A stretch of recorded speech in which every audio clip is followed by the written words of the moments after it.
अगर असलियत में हम समस्याओं के ऊपर समाधान की दिशा में काम करना चाहते हैं तो मुझे लगता है कि समस्या की कोई एक हिस्से को पकड़ के अगर हम काम करेंगे। एक मिनट रुकिए भाई साहब, आप यही बात प्यार से भी बोल सकें, आपके बालक हैं, पाड़ का खाना हो आप तो आप नाम पूछ लो मेरे पे, हूँ भी तो पूछ सको आप। न्यू थोड़ी हो आगरा न्यू थोड़ा आगरा जी, आप कितने बुजुर्ग हो? कोई बात नहीं, तुम्हारा नौजवान है, कोई बात नहीं, ये आपके चाचे था वो। न्यू थोड़ा आगरा हैं अपने बालका न्यू थोड़ा सिखाओगे आप बोलने। आदरणीय प्रधान जी, आज की सभा के अध्यक्ष हमारे बहुत ही तकड़ी खाप के प्रधान हैं प्रोफेसर तलवीर सिंह। और भाई मैं भी अपना परिचय बता दूं, बलवंत आर्य, गांव है मेरा शीशर खरबड़ा, सरोखा पंचायत मैम 24 का ऑर्गेनाइजर, और आज भी 80 साल की आयु होगी। जिंदगी में हमारे प्रोफेसर साहब तो बचपन से जाने हमारे साथी हैं कहीं ना, तो किते ठीक के लिए ना किते इलेक्शना में भाग लिया, किते चेयरमैन बन के सरपंच बन के मेंबर बन। मेरे गांव का यो लड़का है विकास। आज जो एजेंडा है, उस प्रधान जी ने जो बात कही है, हम उस सीमा के अंदर रह करके ही बोलेंगे ना, तो हमारी बात कहीं न कहीं वही ही सफल होगी। और जब सीमा का उल्लंघन करांगे, बाहर चलांगे, बाहर निकल जावांगे, तो वो तो सिस्टम खराब हो जाएगा। और जो भी यहाँ बोलने वाला जो भाई अपने विचार रखे, खुला मंच है ये कोई राजनीतिक मंच नहीं, ये बिल्कुल प्योर सामाजिक है। मैं दोनों आदमियों से परिचित हूँ। ये प्रधान जी हैं अपने पेड़ा खाप के प्रधान। पंचायत काल भी थी, काल वाली में भी जा रहे थे हम, ओड़े भी हमने सारा सिस्टम देखा, ओड़े भी थोड़ा हचाल गया था सिस्टम, थोड़ा हा इस तरह। और सबको अधिकार है, चाहे राय तो जाओ भाई, हम तो इसी में तो आए हैं, हर एक भाई के विचार सुनो और शांति से। और इसका सिस्टम यो है, जो भाई अपने विचार रखने की इच्छा हो ना, वो प्रधान जी से अनुमति दे और फिर अपना भी परिचय पूरा बतावे, ताकि हमारी जान पहचान तो जब होगी, किस आदमी में कितना दम है, यो हमारे संगठन में फिट रहेगा कि नहीं, ये सारे बैठ के विचार कराएं। मैं इस हमारे नौजवान से प्रार्थना करूँ हूँ, बेटा अपना परिचय दे, पूरा परिचय दे के और फिर अपना विषय के ऊपर बोलिए। और विषय भी वो हो जो दायरा दिया है, उस दायरे और फिर चिंतन मनन करांगे। और चाहे आदमी थोड़े हो, हाँ भाई इस बात से मत घबराओ लोगों, अच्छा आदमी, श्रेष्ठ आदमी जब दिलो जानता अकेला चलेगा ना, अकेला, उसके साथ गड्ढे फिर जुड़ जाए। इंजन के साथ दे कितने गड्ढा ले जाए खींच की। अगवानी में वो, मैं आर्य समाज से जुड़ा हुआ हूँ, और आर्य समाज में आपने नाम सुना होगा, एक बड़ा हमारा स्ट्रिक्ट साधु था, वो सन्यासी अग्निवेश। वो न्यू कहा करता, भाई समाज का आगे चलना है तो हाथ में उठाओ झंडा और चल पड़ो। अगर पशुओं को वो करना है तो पशुओं ना आगे करो और उसके पीछे डंडा लो और उन्हें कंट्रोल करो। मानस तो अपने आप जुटते चले जाएंगे, थोड़े नहीं है। कितने उदाहरण दूँ आपने, बहुत उदाहरण है। सुभाष चंद्र बोस इस देश में तो भिखारी बन के अकेला लकड़िया था लुक्की में, और उसने देख लो जाके कितना जुड़ाड़ा दूसरे देशों को भी अपना बनाएगी। और या जो आज़ादी आज हम महसूस करें, है ना, पूर्ण आज़ादी नहीं है ये पूर्ण आज़ादी नहीं है। हम इन काले अंग्रेजा ने आके न और हमारे को हर सिस्टम से गुलाम बना दिया, हमारी संस्कृति ने खराब करने लग रहे हैं। और इस देश का किसान के ऊपर करड़ा हथौड़ा चल रहा है इस समय, और किसानों से ही पैदा ये खाप होती हैं। जो खाप में जैसे हम भी खाप के मेंबर हैं, प्रधान हैं। इस धरती से जो अन्न पैदा करता है असलियत वो है जो किसान मजदूर है इस देश में, जो रीढ़ है, और इन्हीं से खाप पैदा हो हैं। और ये खाप भी भाई थोड़े से एरिए में है, ये भी हम बता देना चाहूँ। ये आड़ा अपना उत्तरी भारत है ना, इसमें है ये खाप सिस्टम। और ये खाप सिस्टम भी राजे महाराजाओं ने चला था, क्योंकि हमारे जो सुनो जी, मैं तो विषय कुछ नहीं बताता ना, और मैं तो बोलूँगा जब उस मुद्दा बोलूँगा। मैं एक बार थोड़ा सा 2-4 आदमियों का परिचय दूंगा, और न्यू ना डरोता मैं थोड़े, हाँ डरने की जरूरत नहीं है। आड़ा जो आदमी आ रहे हैं ना, बंदा ऐसा लगे ये सारे सोलोड हैं, और ये आगे न होकर चलेंगे नहीं। संघर्ष तो करना पड़ेगा भाई, संघर्ष करे बिना घर बैठा बैठा प्लान बनाए जाओ, प्लान ना दे कोई बात हल को नहीं हो पीछे की। ऑन ग्राउंड काम करना पड़ेगा, ग्राउंड के ऊपर काम करेगा, आप दिख जाएगा लोगों ने। हाँ ये बेटा इजाज़त है जी प्रधान जी। ठीक है जी। मेरा नाम देवेंद्र भलारा है जी, और मैं जनता सरकार मोर्चा का सदस्य हूँ। ये वही मोर्चा है जिसने इस लॉकडाउन के दौरान लॉकडाउन खुलवा के और ये वैक्सीन वाला पूरा षड्यंत्र देश को बताया था, और ये सब कुछ इसके खिलाफ हम लोग लड़े थे। और फिर गाम राम ने मिलकर इसको समझा और फिर अपनी आज़ादी वापस पाई। जो जनता सरकार मोर्चा ने जो शुरुआत करी थी, उसका पर्पस ये था कि समाज में अलग अलग संगठन अपनी एक एक प्रॉब्लम को लेकर के लड़ रहा है, और दिक्कत ये आ रही है कि वो एक दूसरे के प्रॉब्लम्स को समझ नहीं पा रहे उस एंगल पे जैसे उनको समझना चाहिए। उदाहरण के तौर पे अभी हमने 21 साल जब लड़की की शादी की उम्र का मुद्दा उठाते हैं, तो अब आपको ये बात समझ में आएगी कि ये 21 साल की लड़की की शादी क्यों करी। अगर आप ये क्यों नहीं समझ में आएगा तो फिर हम इस लड़ाई को भी नहीं लड़ पाएंगे। क्यों का कारण अगर आप जोड़ पाएं और मैं जोड़ पाऊं और मैं आप तक पहुंच पाऊं तो उसको समझिए। असली जो खेल है वो है आपकी जमीन का। उनको आपकी जमीन चाहिए, किसी भी कीमत पर चाहिए। जमीन का मतलब है कि आपका भोजन। वही जो 1947 से पहले अंग्रेज आकर के अपने को गुलाम बना के रखे हुए थे, ऐसा जब हमारे को बताया जाता है, तो वैसा ही दौर वो लाना चाहते हैं। और इस दौरान जो उस लेसन तब से लेके आज तक के लेसन जो उन्हें पढ़े, जो उन्हें समझे हमारे पे, उन्होंने देखा कि ये देश गुलाम सिर्फ 2-3 कारणों से नहीं हो सकता। उसका सबसे पहला कारण यह है कि इनके पास अपना भोजन, अपने पानी का पूरा इंतजाम है। इनको अपने भोजन और पानी के लिए किसी के ऊपर निर्भर नहीं रहना पड़ता।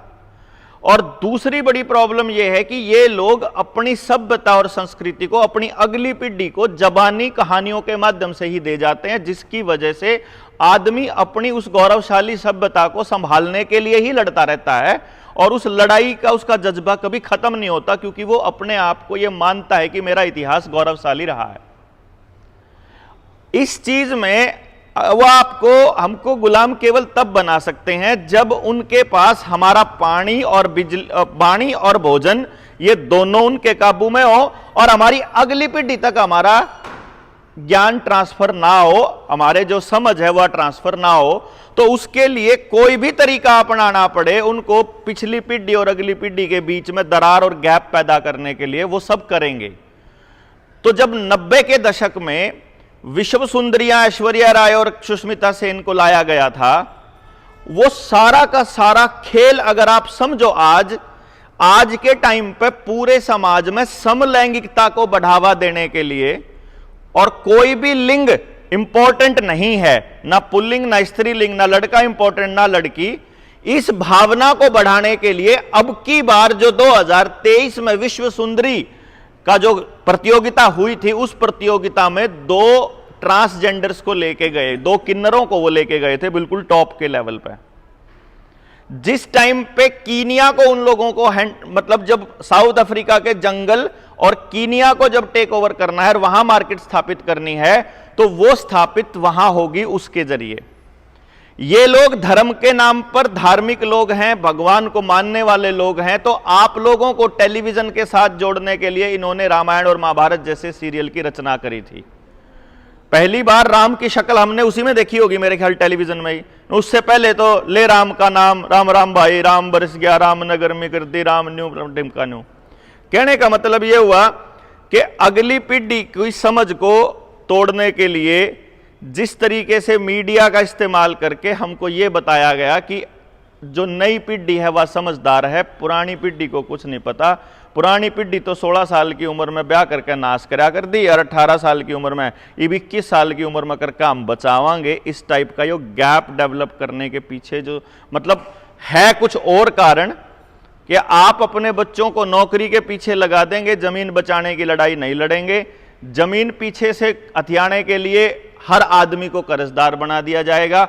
अभी आप लोगों को ऐसा लगता है कि सिर्फ मैं तकलीफ में हूं, अगर थोड़ा बड़े परिप्रेक्ष्य में देखेंगे तो आपको पता चलेगा इस समाज का प्रत्येक व्यक्ति अपनी मतलब जितनी उसकी कैपेसिटी है, जितनी उसकी क्षमता है, उससे लगभग 1.5 गुना कर्जे में आ चुका है, कैपेसिटी से 1.5 गुना। यानी अगर वो अपनी सारी जमीन भी बेच के न अगर पुगाने लगेगा तो भी वो पुगा नहीं पाएगा, और मात्र 10% लोग ही, अगर सारा पैसा भारत का इकट्ठा करके भी हम जमा करा देंगे तो नहीं करा पाएगा।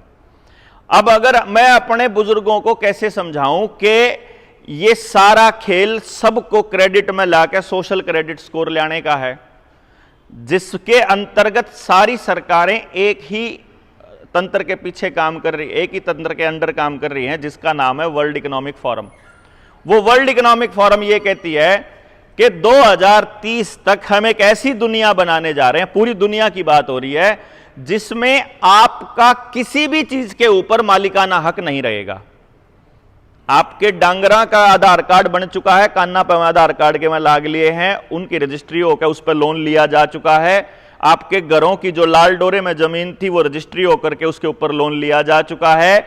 आपके गांव की शामलात, आपके स्कूल की, आपके जोड़ की, आपकी बणी की, आपकी गड़ी की, हर जमीन को नीलाम करके उसके ऊपर लोन लिया जा चुका है, और वो जमीन सरकार ने अपने नाम कर ली है। अब वह पंचायत के नाम या गांव के नाम जमीन नहीं है।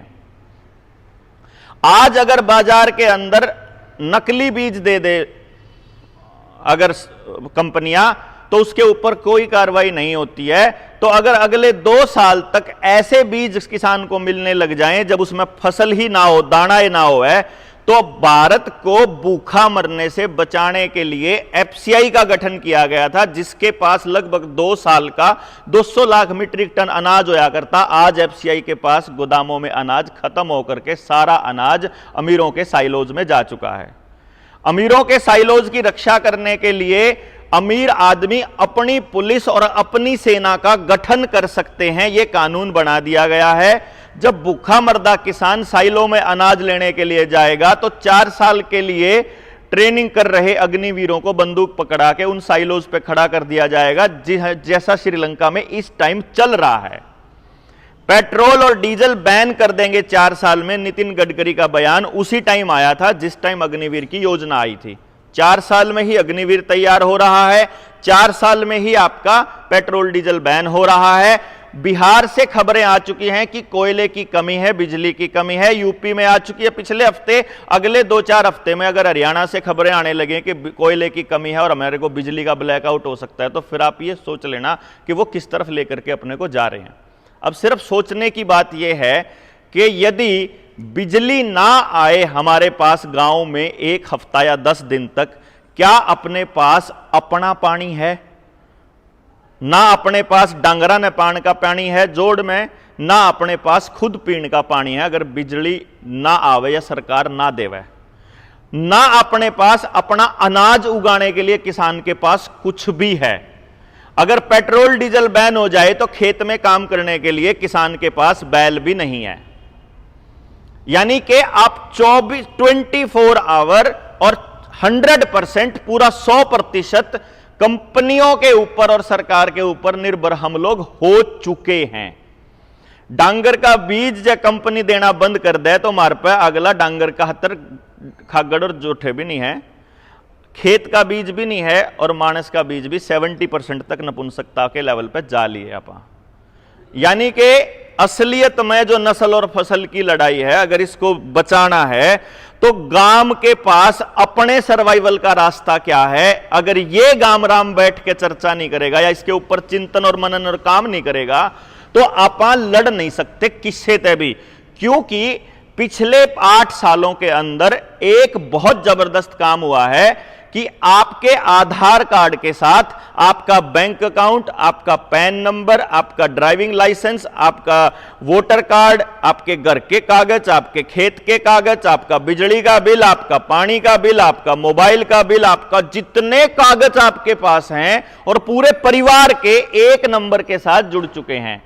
2 साल पहले सरकारों ने आपको यह कहा था कि यदि आप कोई वैक्सीन नहीं लगवाओगे तो आपको बस में नहीं चढ़ने दिया जाएगा, रेल में नहीं चढ़ने दिया जाएगा, पेंशन नहीं मिलेगी, भोजन नहीं मिलेगा, कोटे में राशन नहीं मिलेगा, आपको पानी नहीं, फलानी चीज नहीं मिलेगी, डिमकी। मतलब कहने का मतलब पेट पे उन लोगों ने आपके का मतलब कंट्रोल करने की कोशिश करी थी एक सर्टिफिकेट के नाम पे।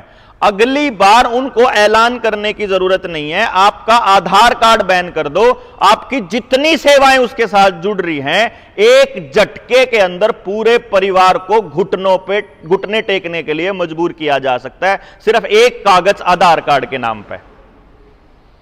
अगर आपने अगली डोज नहीं लगवाई तो बिजली भी कौन आवे, क्योंकि मीटर नए लाग लिए हैं चिपाड़े। इब कनेक्शन काटन खातर बिजली आले ने घर आने की जरूरत को नहीं, तार को नहीं काटनी, ओडी तो बटन दाबना, चिपाड़ा मीटर लाग रहा है आपके। पानी के नए कनेक्शन आपके बनन लाग रहे हैं, इब नया कनेक्शन पानी का कटौन लग रहा है। और अगर आपने क्लास स्क्वाब की अगर वह बात सुनी हो वर्ल्ड इकोनॉमिक फोरम में, अभी जिस टाइम पे नरेंद्र मोदी वहां गया हुआ था दावोस के अंदर, वहां वर्ल्ड इकोनॉमिक फोरम ने डिक्लेयर कर दिया है हर देश के प्रधानमंत्री को कि जैसे भोजन की कमी पूरी दुनिया में हो रही है वैसे ही पानी की कमी हो रही है, और इसीलिए पानी की राशनिंग शुरू करनी पड़ेगी। और अब जो नदी है, नाले हैं, तालाब हैं, जोड़ हैं, बारिश का पानी है, पहाड़ का पानी, झरने का पानी, समंदर का पानी, इसके ऊपर आम जनता का कोई हक नहीं होगा, इसके ऊपर पूरा सरकार का हक होगा। और सरकार इसको मोनेटाइज करके प्राइवेट कंपनियों को देने की प्लानिंग कर रही है। यानी पानी प्राइवेट कंपनियों के पास जाएगा, और बीज पहले से जा चुका है, बिजली पहले से जाने की प्लानिंग कर रही है, सेना वहां जाने की प्लानिंग कर रही है, पुलिस को कोई भी उद्योगपति किराए पर ले सकता है, ऐसा कानून उन लोगों ने बना दिया। आपको सिपाही चाहिए तो इतने का चाहिएगा, इंस्पेक्टर चाहिए तो इतने का। यानी अब आपके घर पे सरकारी मुलाजिम, आपकी तनख्वाह से बनाए हुए पूरे डिपार्टमेंट आप ही को काबू करने के लिए तैयार किए जा रहे हैं।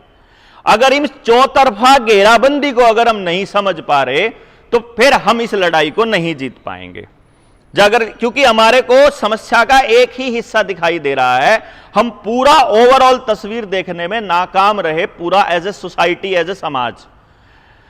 सरकारी स्कूलों को अंदर एफडीआई लाने की तैयारी चल रही है। वो स्कूल जिनकी जमीन आपके हमारे पुरखों ने दान में दी थी, उनके कमरे हमने बनवाए थे, अब वो स्कूल एसएसए का पैसा वहां ला करके अब प्राइवेट करने की तैयारी चल रही है। महाराष्ट्र के अंदर 6000 स्कूलों के अंदर एफडीआई लाकर प्राइवेट हाथों में सौंपने का आदेश आ चुका है। भूमि अधिग्रहण कानून के अंतर्गत अब आपके किसी भी एक भी व्यक्ति की परमिशन की जरूरत नहीं है। यदि मेरा मकान सरकार को चाहिए या किसी कंपनी को चाहिए तो कंपनी केवल पब्लिक प्राइवेट पार्टनरशिप में चिट्ठी लिखेगी सरकार को कि मुझे यह मकान चाहिए, तो सरकार डीसी रेट के हिसाब से मेरे खाते में पैसा डाल देगी और मुझे चिट्ठी आ जाएगी कि तेरा डीसी रेट का पैसा जा लिया है, जमीन तने 1 महीने में खाली करनी है, तेरे पास इतना समय है। यह आदेश ऑलरेडी मध्य प्रदेश झारखंड के अंदर किसानों के पास आ चुके हैं। मतलब मैं ये नहीं कह रहा हूं कि ये आने वाले हैं, ये हो रहा है और हो चुका है। मतलब यानी आज गांव के पास ना अपना बीज है ना अपनी जमीन है, व्यक्तिगत जमीन लगभग 99.9% लोगों की जमीन इस टाइम बैंकों के पास गिरवी पड़ी है। 99.9%। मैं एक आधा इसलिए छोड़ रहा हूं कि गांव का एक आधा मानस जिसके घर में 2-2 3-3 नौकरी हो तो उसने ही बार लिमिट बनवाने की जरूरत पड़ को नहीं रही, क्योंकि उन्हें लोन सरकारी नौकरी पर मिल जाए। नहीं तो लगभग हर आदमी की जमीन बैंकों के पास पड़ी है। और आपके लिए जानकारी बता देते हैं, रोज की रोज पुलिस वाले और साइबर क्राइम की मदद से पब्लिक के अंदर एक मैसेज फ्लैश किया जा रहा है रेगुलरली कि कभी भी साइबर अटैक हो सकता है और आपका खाता खाली हो सकता है। किसी ना किसी तरीके से आपके पास यह संदेश वीडियो के माध्यम से या अखबार की खबर के माध्यम से पहुंच चुका होगा कि किसी का भी खाता खाली हो सका है। यह खाता खाली होने की प्रक्रिया से पहले सरकार ने एक काम किया है कि आपके खाते में चाहे कितना ही रुपया पड़ा हो, सरकार की गारंटी केवल 1 लाख रुपए की है। ऐसा पहले कानून था, लेकिन अब वो बदल के उन्होंने 5 लाख तक कर दिया कि यानी आपके खाते में 1 करोड़ पड़ा होगा तो भी सरकार केवल 5 लाख की गारंटी देगी। तो यानी 5 लाख तक तो आप सेफ हैं, 5 लाख के ऊपर आपका पैसा बिल्कुल सेफ नहीं है। ये सरकार ऑलरेडी डिक्लेयर कर चुकी है। अब बिजली के ब्लैकआउट की तैयारी भी चल रही है कि 10 दिन तक बिजली ना आए या 1 महीने तक बिजली ना आए तो उसके बाद जनता एक दूसरे के साथ कैसे सामंजस्य करेगी। और उसके बाद जब बिजली आए और जब अचानक से आप अपने खाते चेक करो अपने मोबाइल में और सबके जीरो मिलें तो आपको पता चलेगा कि जितना पैसा हमने देना था उस जितना पैसा थारे खाते में था उस तक फालतू तो हमने बैंक का देना था।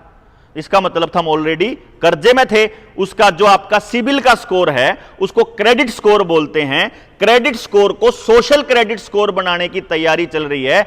यह सोशल क्रेडिट स्कोर लेबोरेटरी की तरह चाइना में पिछले 15 सालों से चल रहा है, जहां किसी बुजुर्ग को सिर्फ उसके मोबाइल पे वो स्कैन करके पेमेंट करते हैं, वैसा यूपीआई कोड के जरिए जब वो स्कैन करता है किसी मेट्रो के अंदर तो क्लिक करते ही पता चलता है कि ना ना तना तो फलानी बात को नहीं माननी थी सरकार की, तो उस धरने में शामिल था, इसलिए तेरा जो लाल रंग का हो रहा तू भीतर नहीं जा सकता। बस में भी नहीं चढ़ने दिया, ट्रेन में भी नहीं चढ़ने दिया, बाकी जहाज तो छोड़ ही दो। यानी आप पब्लिक ट्रांसपोर्ट का भी इस्तेमाल नहीं कर पाएंगे। रोडवेज आपकी पूरी तरह से बिकने के कगार पर है। जितनी बसें थी उन सभी बसों के ऊपर नीला पेंट करा के प्राइवेट बसों पे और पीछे जिसके लाल पट्टी है वो सारी की सारी किलोमीटर स्कीम में चलनी शुरू हो चुकी हैं। यानी आपकी रोडवेज भी बिक चुकी है, आपकी रेलवे प्लेटफॉर्म, एयरपोर्ट जितने हैं, सड़कें तक भी प्राइवेट कंपनियों को दे दी गई हैं जिनके ऊपर चलने का आप प्रति किलोमीटर किराया देने लग रहे हो।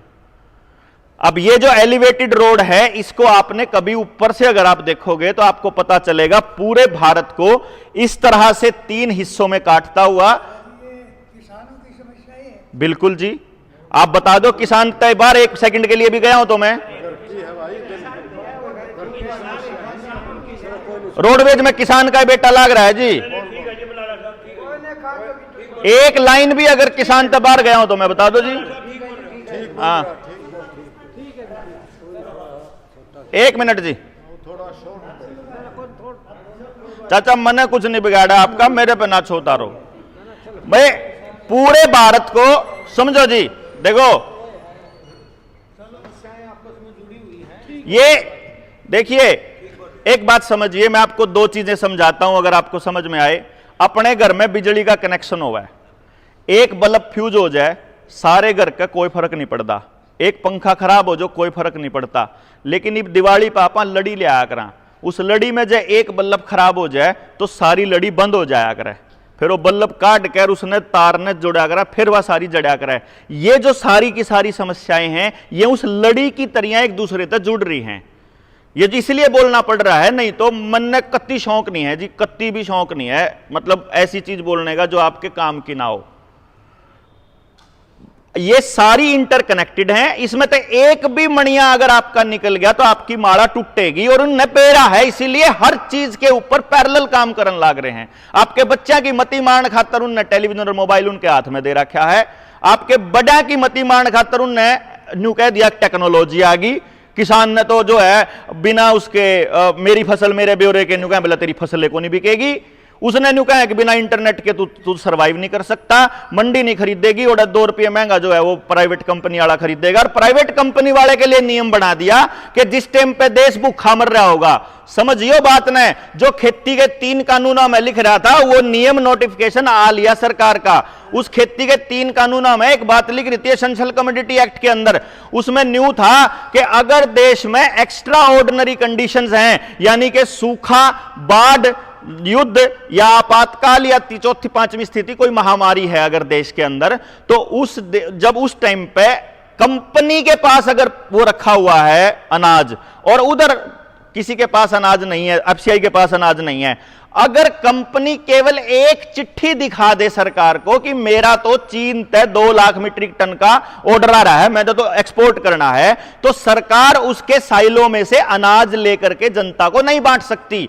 किसी के पास पैकेट में अगर अनाज रखा है दुकाना पे, जो पैकेट में होता है सारा का सारा, पैकिंग में अनाज भी और चून भी, वो कंपनी सरकार नहीं ले सकती। लेकिन अगर किसी के पास खुला अनाज पड़ा है तो सरकार धक्के से लेकर जनता में बांट सका है। और खुला अनाज केवल और केवल किसान के कुठले में या उसकी टंकी में होगा। जनाब आपका नहीं समझ में आ रहा है, आपका पूरे अनाज को सरकार जबरदस्ती घर में घुस के लेने आ सकती है, और आपके पास तो उनका मुकाबला करने के लिए जेड़वे और लाठी भी को नहीं रह रही घर में। कदम नहीं सोच रहे हो, हथियार की तो लाइसेंस दूर की बात है, उनका मुकाबला करने के लिए आपके पास उन्होंने कुछ नहीं छोड़ा है। यहां तक कि आपके लोहे के जितने इंजन है ना, वह भी न्यू कहे हैं कि ये तो वेस्ट हो लिए, क्योंकि उन्होंने न्यू बेरा है जिस दिन देश के लोगों का बात समझ में आवेगी उस दिन ये अपने हथियार गड़ान खातर लो आटोवेंगे। वह जो मूर्ति बनाई थी ना, वह जो पटेल की, उस खातर घर आता कसीर में पुराने लोया लेके गए, न्यूए लेके गए थे, इनके घर में धातु नहीं रहनी चाहिए। इब एक बात और समझण की है सबसे बड़ी, अगर थोड़ा सा और समझ में आ जावे, जिससे कि बस आपको किसान की जमीन कैसे जाएगी या बात समझ में आ जाए, तो कागज के बदले असली धन क्यों कर बर्बाद किया जावे, बस अल्ले वह बात और समझण की है। आप में से सबको यह मालूम है लगभग कि सरकार केवल उतने ही नोट छाप सकती है जितना सोना सरकार के पास रखा हुआ है। यह तो पता होगा जी आप सबने। आखिरी जो इससे पहला जो कानून बना था, क्योंकि आपको अगर ये अपनी जमीन बचानी है तो इस कानून की जानकारी और इस बात की जानकारी आपको पता होनी चाहिए। 1882 में सबसे पहली लूट स्टार्ट हुई थी एक कानून से, यानी कि आज यहां बैठे हो, आज आप 10-10 किला के मालिक हो, अगले दिन पटदे से आपके 3 किले गायब हो जाएंगे और आप 7 किला के मालिक रह जाओगे। ये नियम ऐसे बनते हैं कि आपको पता ही नहीं चलता कि आपकी जेब से पैसा कैसे गया और आपकी प्रॉपर्टी कैसे गई। जैसे पहले 10 रुपया की एक मोर होया करती, अगर आपने पता हो तो 10 रुपया की एक मोर, और एक मोर का वजन 1 तोला सोना होया करता। 10 रुपया में 1 तोला सोना होया करता, और 1882 में 10 रुपए से 15 रुपए की एक मोर कर दी। अब आप एक बात सोचने की है, घर बार में दोनों मियाँ बीबी बात कर रहे हो, 150 रुपये घर धरे हैं, भगवान कल न इसका सोना ले आऊंगा, तो 150 रुपया में कितने तोड़े सोना आ गया जी? 15 तोड़े, 15 मोर आएगी ना। और 1882 में कानून पास होया, घरा तो आप तैयारी कर रहे, कल नहीं इन 15 रुपया, इन 150 रुपया में 15 तोड़े सोना ले आऊंगा, 15 रुपया का मोर, क्योंकि वही स्टैंडर्ड है अपने रुपये का। और उस दिन सरकार ने कलकत्ता में, राजधानी कलकत्ता थी, बहुत बड़ा विद्रोह हुआ था देश के अंदर, हमारे तक खबर नहीं पहुंची। उस दिन सरकार ने मोर 15 रुपया की कर दी। तो जिसके घर में 150 रुपये धरे थे, 150 रुपये न्यू के न्यू धरे, पहले तो 15 तोड़े कीमत थी उसकी सोने की, और अगले दिन तड़की उठा गया जब लेने खातर, तो कितना हो गया जी? 5 तोड़े सोना गायब हो गया, एक ही कानून से, एक ही चिट्ठी से। आपके रुपए के बैकिंग में जितना रुपया जेब में होता है, इसके बैकिंग में गोल्ड होता है। और इस टाइम पे जो स्टैंडर्ड है अपना 777 मिलीग्राम 1 रुपए का स्टैंडर्ड है, 1 रुपए का। अब सोचो आप, देश की जनता के पास लाखों करोड़ रुपया पड़ा है, उसकी कीमत के हिसाब का सोने का वो मालिक है। क्यों जी? समझो आप भाई, जितना रुपया पड़ा है उसके हिसाब का सोने का मालिक है ना वो, कदे भी जाकर सोना ले सके। और अचानक से सरकार ये कह दे कि कल से आपके रुपये के पीछे कोई सोना नहीं है, तो आपका रुपया जीरो हो गया जी। रुपया जीरो हो गया और सोना गायब हो गया। जिसने दर रखा था वो लेकर चलदा बना। सिर्फ यही समझने की बात है, आपकी जमीनों को फर्जी पर्चियां छाप छाप के कर्जे में आपको कागज के नोट पकड़ाए जा रहे हैं, जिनकी बैकिंग का सोना वो लोग कहते हैं कि अब हमारे पास है नहीं। अब आपको जो लोन दे रहे हैं वो क्या करते हैं, अगर आपको समझ में आए, बैंक जितना उसके पास पैसा पड़ा है 100 गुना तक लोन दे रहा है। यानी 100 करोड़ रुपया पड़ा है, 10 गुना तक, सॉरी 100 करोड़ रुपया पड़ा है, 1000 करोड़ का लोन किसान में बांट देता है। किसान की 25 लाख का किला है, उसने लाख रुपए की लिमिट बना हुआ है और उसने गिरवी दर ले है, उसकी फर्द न उड़ा दर ले है। क्यों जी? नहीं बन रहा होगा? लोन फसल का है लेकिन गिरवी जमीन पड़ी है। और आज के टाइम पे आप अपने गांव में एक बार कैलकुलेट करके देख लियो, 99% किसान के पास उस लिमिट का पैसा, भरण का पैसा है को नहीं। उसने वो खर्च कर दिया, चाहे मकान में कर दिया हो, चाहे गाड़ी में कर दिया हो, चाहे बड़का की एजुकेशन पर कर दिया हो। आज अपना हर किसान अपनी जमीन लुटाने के लिए तैयार बैठा है। और आंकड़े अगर सरकार के देख लिए जाएं, 34 लाख करोड़ रुपए की करेंसी है भारत के अंदर और 156 लाख करोड़ रुपए का कर्जा है। आपको जानकर खुशी होगी, 122 लाख करोड़ की प्रॉपर्टी नीलाम होनी तय है। और वह अंबानी अडानी की कोनी होगी जी बुजुर्गो, वह आपकी मारी होगी। तो ईब लड़ाई तो न्यू तो समझ मानती हो कि यो आधार कार्ड के है और यो वैक्सीनेशन क्या है। अब यह बात आपको कैसे समझाएं कि प्रोपेगेंडा इतना लेवल पे जा चुका है कि बिल गेट्स ये कहता है। बिल गेट्स कौन है अगर आपको पता लगे? नीति आयोग बिल गेट्स का बनाया हुआ है। और नीति आयोग, या कोई आप में से अगर कोई आदमी नीति आयोग ने प्लानिंग कमीशन सोच रहा हो तो मैं माफी चाहूंगा, वो प्लानिंग कमीशन नहीं है, वो एक इंस्टीट्यूट है बिल गेट्स का, जिसका नाम है national institute of transforming India, NITI, NITI Aayog. उसके फुल फॉर्म जाके देखोगे, वहां पर प्रोग्रेसिव फार्मिंग की रिपोर्ट के अंदर बिल गेट्स ने आधिकारिक रूप से 2016 के अंदर ऑफिशियली भारत सरकार को रिकमेंड किया है कि 2016 में जिस टाइम उसको पद्मश्री अवार्ड दिया था, उसको और उसकी वाइफ को, उस टाइम पे वो बोलता है कि हम 2022 तक किसानों की आमदनी दुगनी कर देंगे।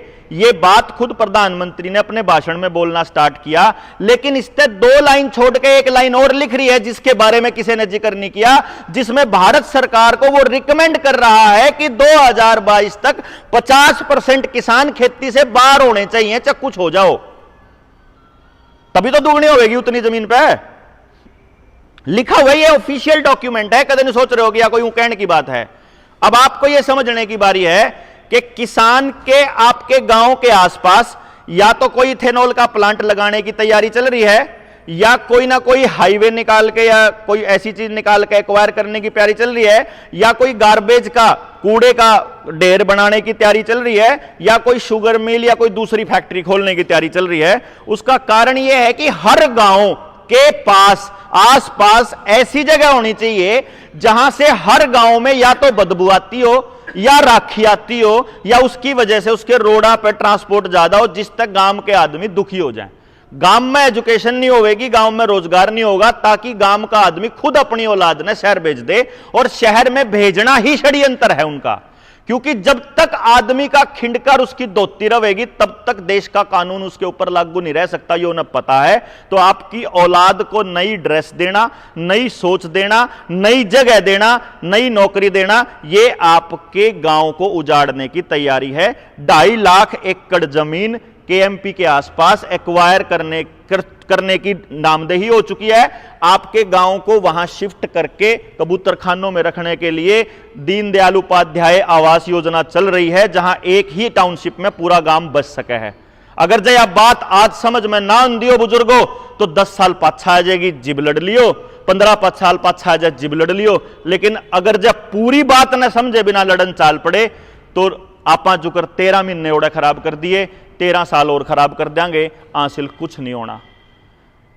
अपने गांव ने अपनी व्यवस्था क्यों कर बनानी है, जे या तो बात आप कर सकते हो और इस लेवल पर लड़ाई लड़ सकते हो कि हमने सरकार की जरूरत नहीं।